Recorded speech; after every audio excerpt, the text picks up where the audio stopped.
A weather watch alert as we track showers and thunderstorms moving through the state. We've got that plus your weekend forecast coming up. Colleagues of fallen Hartford officer Robert Garton sharing their memories with Fox 61 today, what they had to say about his service and dedication to the city. And what does the rise in COVID cases mean for you? More ahead on why doctors say you shouldn't just look at the numbers. And tonight, there are reports of 2 more corrections officers being assaulted here in our state, where the officers' union says it happened. Fox 61, Connecticut's news station, begins with a weather watch alert. And first at 6, we begin with that weather watch alert as we track scattered storms across the state. Good evening and thanks for joining us. I'm Brent Harden. I'm Sarah Sanchez. Let's get right over to Chief Meteorologist Rachel Frank joining us now. Rachel, here in the studio, we just heard loud claps of thunder just moments ago. Yeah, those storms are producing big time thunder and lightning, and that is likely the #1 threat right now. Taking a look at the radar, I'm not seeing a big damaging wind signature, although I have to tell you it's certainly very breezy, very windy out ahead of these storms. Even before they move in, you're already feeling their presence known. A severe thunderstorm warning is in effect for Hartford County and just a sliver of western Tolland County as well. And this likely does get expanded to include more of Tolland County as these storms continue to progress farther north and east at about 30 miles per hour. We're seeing some intense rain, some thunder, some lightning. East Hartford right now getting some heavier downpours, and you'll see that continues down through southern Connecticut, Bethany, Hamden, and Wallingford as well. It looks like we just got a new alert in. As I just said moments ago, they would probably expand that alert, and that's what they've done here live. They've added a severe thunderstorm warning, also including more of Tolland and now Windham County as well. They're saying that we have to worry about winds in excess of 60 miles an hour and the chance for quarter-size hail in the strongest parts of these storms. So taking a look at kind of the bigger picture, back west of this line in Litchfield County, we're just dealing with more of a steady rain. There might be a few leftover rumbles of thunder, but the threat for severe weather to the west of the line at this point is likely over as we exhaust some of the instability in the atmosphere. And I wanted to show you some of the wind gusts in these storms, up to 45 miles per hour in Windsor Locks. And I did see a reported gust to 70 miles per hour earlier in Litchfield County with some downed trees and power lines there. So a severe thunderstorm watch continues until 11 o'clock. Hartford, Tolland, Litchfield, Fairfield, and New Haven counties, meaning until 11, we're watching the radar for the potential of severe weather.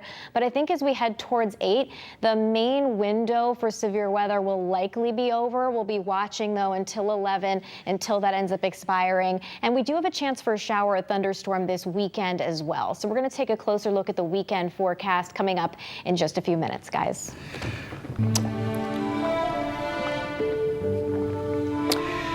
Community support continuing to pour in for the Hartford Police Department after 34-year-old police officer Bobby Garton was killed Wednesday night. And those who knew him are sharing their memories of who he was as an officer and as a person. Fox 61's Carmen Chow joins us with what they had to say. This is going to affect the victim's family as well as the person that did the crime.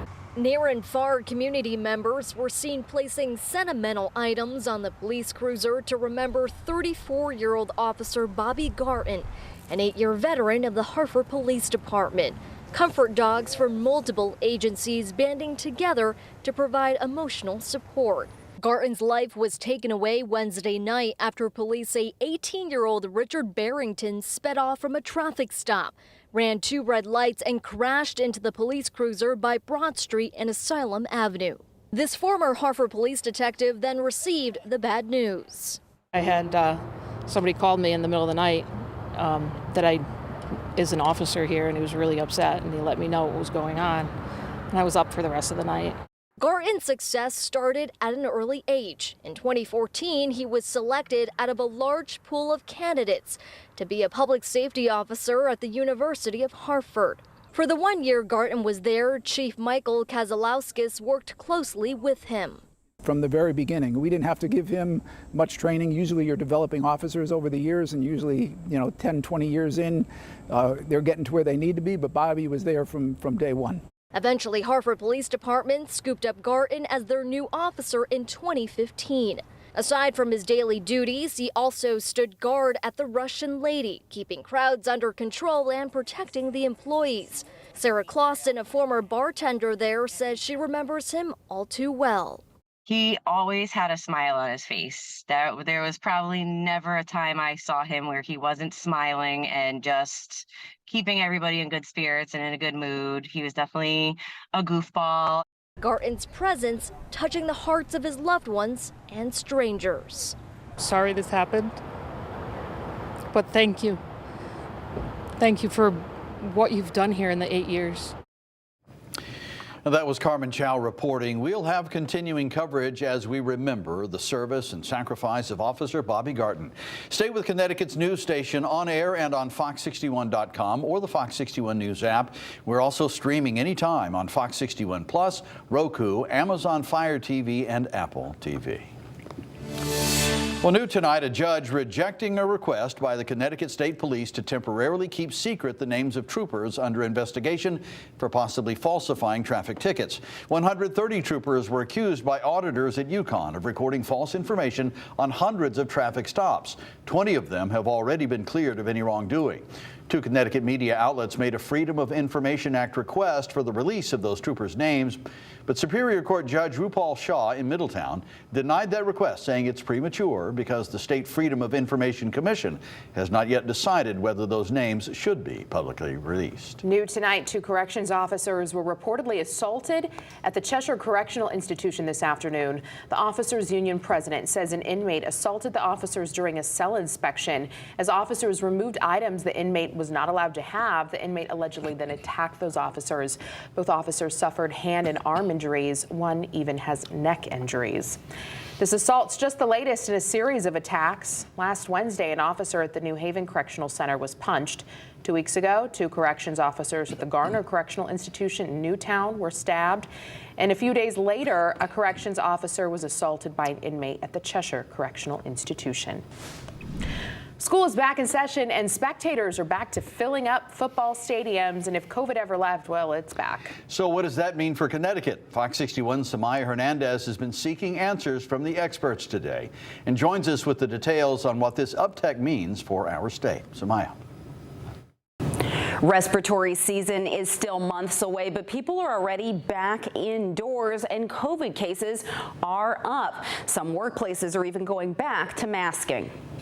Yes, numbers are increasing. New variants, waning immunity, kids in classrooms, and no more mass testing and vaccinating. They may say that, oh, it's just a cold, it's allergy season, things like that. I do believe our true number is much higher. COVID-19 is ticking up. ICU stays, hospitalizations, and deaths. But not to the extent of what it was even last year or the year before or the year before that. Dr. Ulysses Wu is chief epidemiologist at Hartford Healthcare. He says at least 100 deaths a week are associated with the virus across the nation. In Connecticut, that's anywhere from 1 to 10 people a week. More than earlier this summer, fewer than this time last year. One of the state's largest school districts, Hartford Public Schools, is urging its 16,500 students to isolate at home for 5 days and mask for 5 more days upon return. The district is also equipping school nurses with a limited supply of testing kits. But few people see an uptick as clearly as Aero Pharmacy manager Dave Flaherty, who went from 0 COVID treatment prescriptions mid-summer to now I've had a half dozen in the last 2 weeks. There's the Paxlovid treatment, which we're getting more prescriptions for. The new vaccine is due to come out. We don't have it yet, hopefully in the next 2 to 3 weeks. Something to keep in mind, Dr. Wu says everyone's risk level is different. So if you are someone who is susceptible to the worst outcomes, or if you live with someone who is, you may want to consider going back to masking. In studio, I'm Samaya Hernandez, Fox 61, Connecticut's news station. All right, Samaya, thank you. And as the nation awaits the authorization of new COVID boosters, there's renewed debate on whether some mandates should return. Those would include guidelines for vaccinations and mask usage. Florida Governor and Republican presidential candidate Ron DeSantis doubling down on his state's approach during the outbreak. No mask mandates, no mandates on school children, no COVID vax mandates. Now, as of now, the Biden administration has not proposed any new mask or vaccine mandates. It's up to individuals to assess their own risk and decide whether wearing a mask or getting a shot is necessary.